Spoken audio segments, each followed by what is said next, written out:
je suis content là, d'être à Montréal et c'est vrai que je suis tombé complètement en amour avec cette ville-là.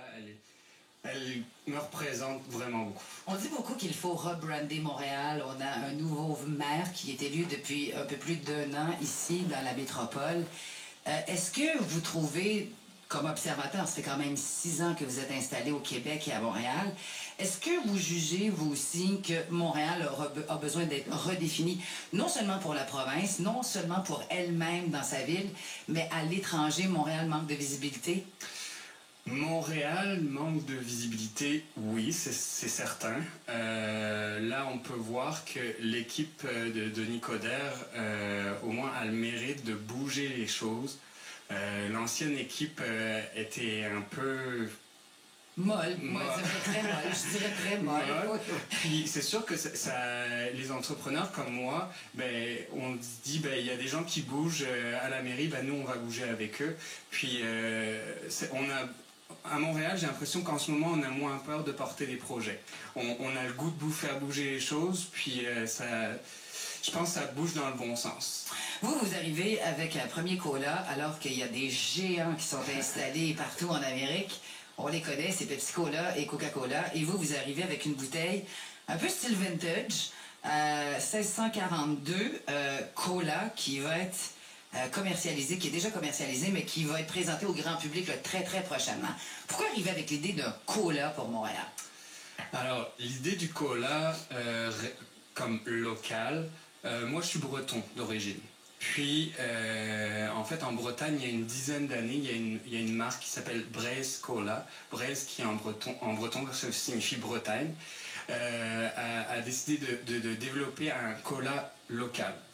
Maintenant, en 2014, ils sont... Ça a-tu marché? Ça a-tu fonctionné? C'est ça. Okay. Ils sont autour de 15 à 20% de part de marché en Bretagne. Ils ont dépassé PepsiCo. Ils sont juste derrière Coca-Cola.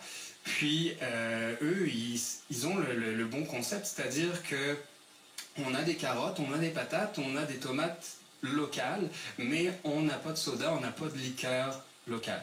Donc ici à Montréal, il n'y en avait pas. Donc je me suis dit, je pense que c'est une bonne idée. Puis les gens aujourd'hui veulent consommer local. Fait que, on regarde juste le succès des microbrasseries locales ici à Montréal. Là, ça... Tout à fait. Ah oui, non, c'est fou. Donc, pourquoi pas avoir un produit de consommation vraiment basique qui est une liqueur? Pourquoi on ne l'aurait pas? On serait obligé de consommer des grands géants américains.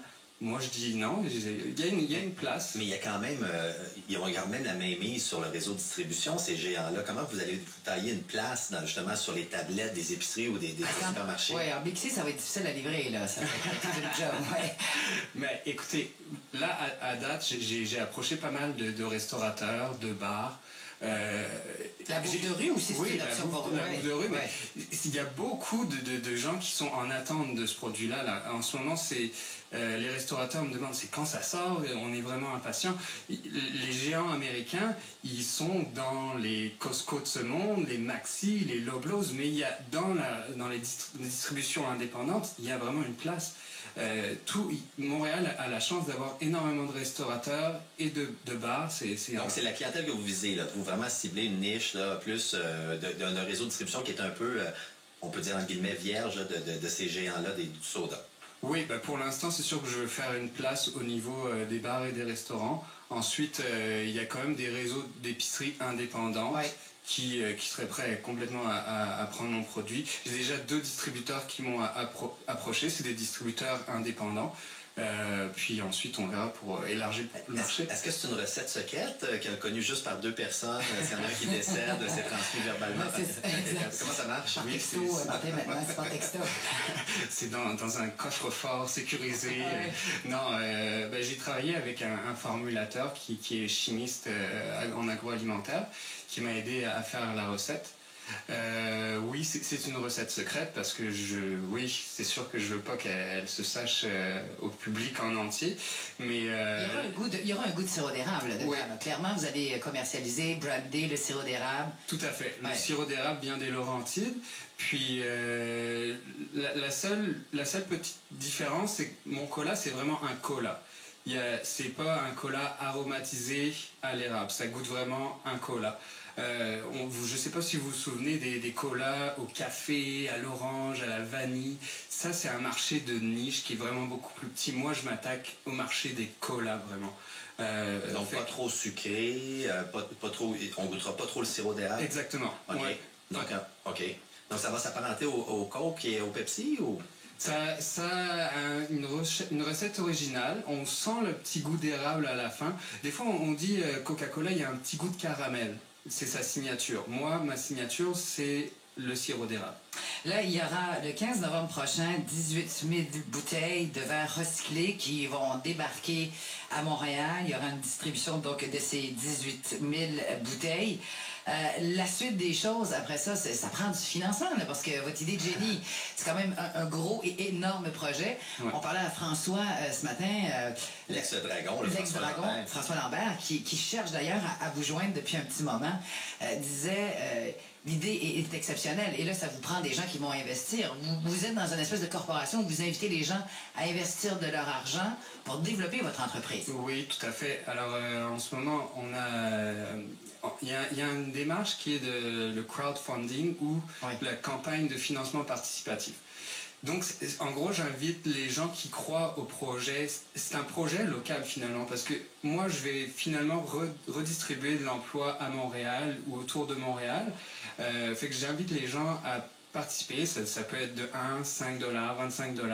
Et en échange de ça, je leur donne une contribution. Fait qu'ils seront les premiers à goûter le premier cola de Montréal.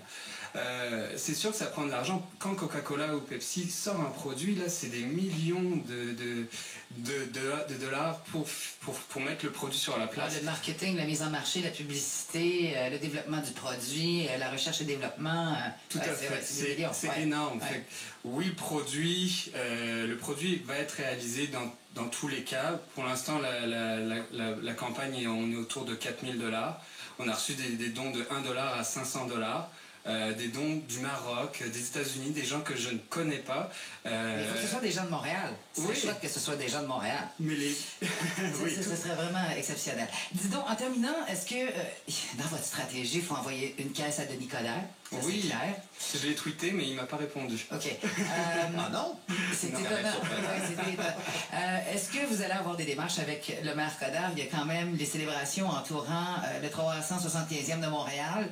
Un cola appelé Montréal, ça pourrait être une mise en marché assez exceptionnelle pour vous. Y a-t-il des démarches qui sont faites avec l'Hôtel de Ville et la mairie de Montréal? Pas avec la mairie et l'hôtel de ville, mais on a commencé à parler avec 375e anniversaire de Montréal, l'organisation. On s'est tweeté un petit peu, ils ont retweeté ma campagne, ils trouvent que c'est un projet intéressant. Là, il faut qu'on s'assoie vraiment pour dire, OK, combien moi ça va me coûter d'être la boisson officielle du 375e anniversaire de Montréal qui arrive en 2017. Moi, je serais vraiment intéressé là, que mon petit Paul Chomdet de Maisonneuve soit vraiment sur 375e. Là. On va voir. Comment on vous retrouve sur le web, si on veut retrouver votre site ou enfin la démarche, si on veut contribuer financièrement? Oui, alors vous allez sur un moteur de recherche comme Google, vous tapez 1642 cola, puis vous allez voir tout le Facebook, la campagne Indiegogo, tout est déjà inscrit là. Ben, très bonne chance avec votre produit. Bon développement, bonne mise en marché et meilleur des succès avec le cola 1642 de Montréal. Merci infiniment. Merci beaucoup. C'est Bastien Poulet, donc fondateur du premier cola de Montréal. Je trouve ça vraiment formidable comme idée, Martin. Ben oui, puis moi, c'est ce qui